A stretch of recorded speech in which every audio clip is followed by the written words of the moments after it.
తెలివైన కుందేలు మరియు అహంకారి సింహం. ఒక చిన్న కుందేలు ఒక పెద్ద సింహాన్ని ఎలా ఓడించింది తెలుసా? చూడండి, ఈ కథ చివరికి మీరు నిజంగానే షాక్ అవుతారు. ఒకప్పుడు ఒక అందమైన పచ్చని అడవిలో జంతువులందరూ ఆనందంగా జీవించేవారు. పక్షులు కూస్తూ, గాలి మెల్లగా వీచుతూ అన్నీ చాలా ప్రశాంతంగా ఉండేవి. కాని ఒకరోజు నుండి అన్నీ మారిపోయాయి. ఆ అడవిలో ఒక బలమైన అహంకారి సింహం ఉండేది. ప్రతిరోజూ అది గర్జిస్తూ చెప్పేది, ఎవరు కనిపిస్తే వాళ్ళని తింటాను. అంతే. జంతువులందరూ భయంతో వణికిపోయారు. జింకలు పరిగెత్తడం ఆపేశాయి. కోతులు ఆడుకోవడం మానేశాయి. అడలి మొత్తం నిశ్శబ్దంగా మారిపోయింది. ఒకరోజు అందరూ కలిసి సమావేశమయ్యారు. ఏనుగు ముందుకు వచ్చి చెప్పింది, ఇలా ఉంటే మనమంతా చస్తాం. ఒక ప్లాన్ చేద్దాం.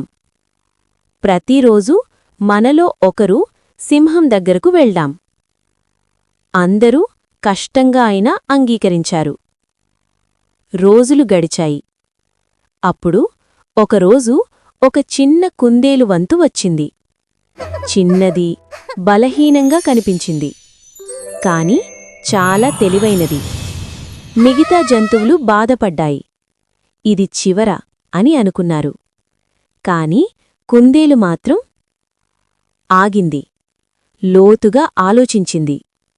నేను ఇలా చచ్చిపోను. ఏదైనా తెలివిగా చెయ్యాలి. అది నెమ్మదిగా, చాలా నెమ్మదిగా సింహం దగ్గరకు వెళ్ళింది. అప్పటికే సింహం కోపంతో మండిపోతోంది. ఎందుకు లేటయ్యావ్ అని గర్జించింది.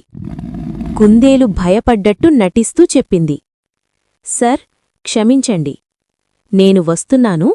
కాని కొంచెమాగి మరో సింహం నన్ను ఆపింది. ఏమంటావ్? మరో సింహమా? నా అడవిలోనా? సింహం కళ్ళు ఎర్రగా అయ్యాయి. కుందేలు మళ్ళీ చెప్పింది, అవును సార్, అది చెప్పింది ఈ అడవి తనదే అని. అంతే. సింహం కోపంతో ఊగిపోయింది. దాన్ని చూపించు. ఇప్పుడు ఇక్కడే అసలు ట్విస్ట్. కుందేలు సింహాన్ని ఒక పాత బావి దగ్గరకు తీసుకెళ్ళింది. సార్, అది లోపల ఉంది.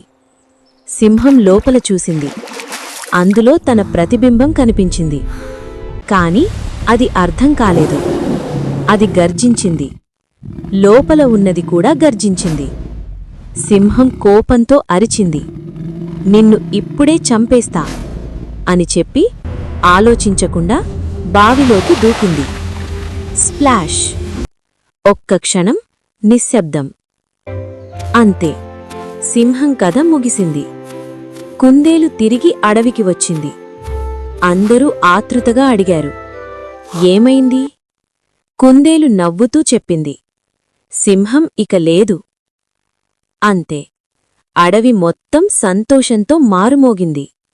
జంతువులందరూ ఆనందంగా నృత్యం చేశారు. పక్షులు మళ్లీ కూశాయి.